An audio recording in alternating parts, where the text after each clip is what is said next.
Khordha road Balangir rail line प्रकल्पर एक महत्वपूर्ण सफलता। पूर्वोत्तर रेलपथ बौद्ध जिला अंतर्गत पुराना कटक और चारिछक मध्य 1975 मीटर लंब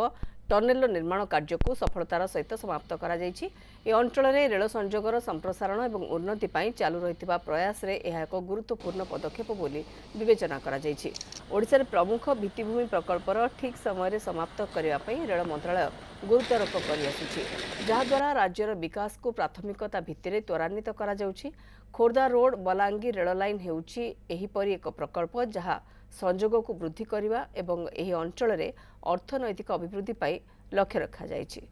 एही टनेल अधिक सूचना दैछन्ति आम प्रतिनिधि अब्दुल मोहसिन खान। बहु प्रतीक्षित खोर्धा बलांगीर रेलपथ दिनकू दिन द्रुत गति में आगौथुवा बेले वर्तमान गोटे पर गोटे माइल खुंट चढ़ीबार लगी पूर्व तट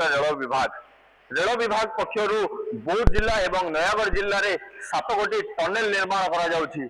पहाड़र छाती चिरी पहाड़ मध्य रेल गड़ब एवं 7टी टनेल रु प्राय 3टी टनेल कार्य शेष पर्यायर पहुंची सारी एवं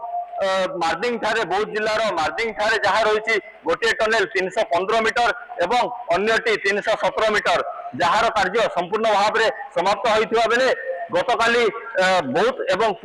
चारछक एवं पुराना कटक मध्य जहाँ रही 2 किलोमीटर विशिष्ट गोटे टनेल तार उभय पटरू बाट फिटी एवं संपूर्ण सफलतार सह उभय पटरू यार रास्ता बाहरी बेले यही टनेल कार्य वर्तमान समाप्त होती जहाँ रही आउ गोटे टनेल जहाँ रही आंडीगढ़ मध्य 4 किलोमीटर विशिष्ट जहाँ कि सबुठारु बड़ टनेल रही सही बड़ टनेल कार्य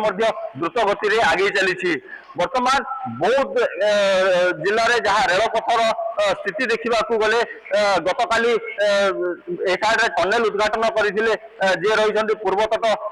रेलपथ विभाग जे रही सीईओ से आसी एटी टनेल को उद्घाटन करते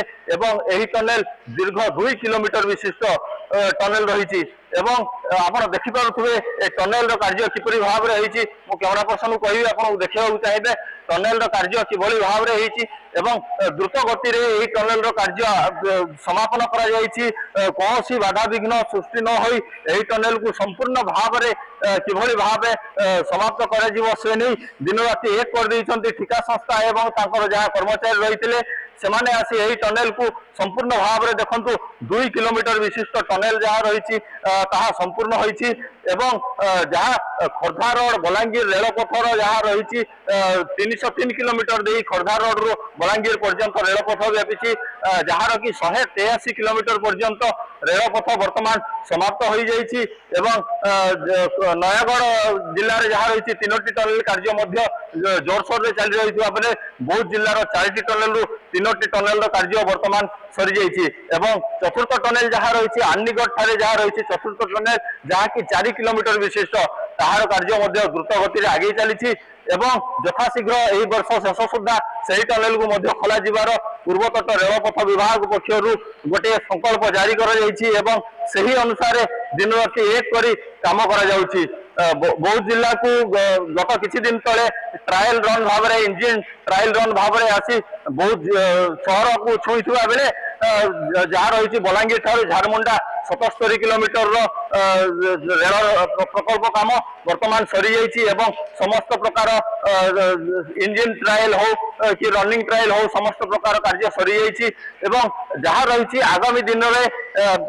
गोटे वर्ष सुधा समस्त कार्य सरिबो बोली जहाँ प्रतिश्रुति देइछि रेल विभाग जेहेतु रेल विभाग पक्षर एवं पूर्वतट रेलपथ पक्षर गोटे पर गोटे माइल खुंट हासिल कर लगी यथाशीघ्र गोटे वर्ष मध्य यही रेल प्रकल्प समाप्त हेब एवं समस्त जिला को सबुदिनिया ट्रेन गड़बाने जहाँ आशा करा जाउछि। बौद्ध जिलूर camera person Jitendra Abdul Mohsin Khan, news 7।